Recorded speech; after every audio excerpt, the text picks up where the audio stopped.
In this quick video, I want to show you how to change out the batteries in any modern digital scale.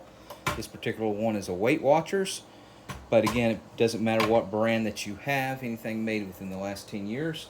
And I'm going to tell you what kind of battery that you need. So usually it's going to be on the very back compartment back here where the control panel is, and it's going to be usually in a little box like this.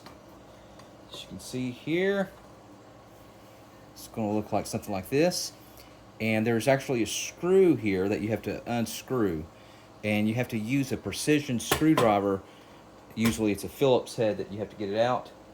If you have a flathead, it probably would still work, but something like this you probably have laying around that you use for like prescription glasses and electronics. So I'm going to go ahead and open it up. And it's going to expose a CMOS battery, which is basically like a little watch battery, which is used in multiple different electronics these days.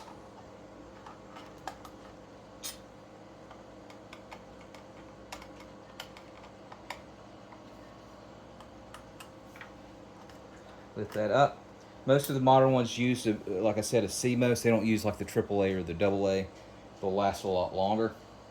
And the only thing you have to do is to pry up the battery. You'll see like a little metal piece right here on the side.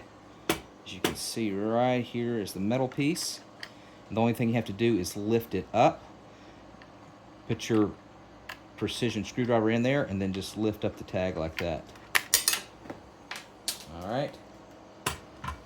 Now the new battery I want to put in, got it off of Amazon, and 99% of the batteries that they'll use with these digital scales use a 2032 battery.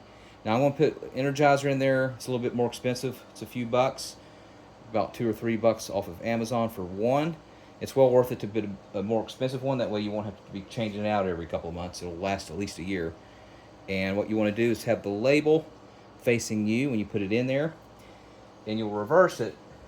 So from the metal side instead, what you're going to do is you're going to pry it up underneath the other side, the opposite side, and then you're going to push down, and that metal thing should clip on it.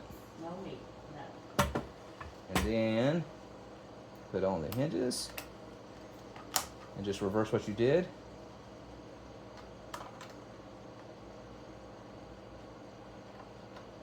Screw it in. As you can see there, now our scale is working. Alright, thanks for watching. Make sure you subscribe.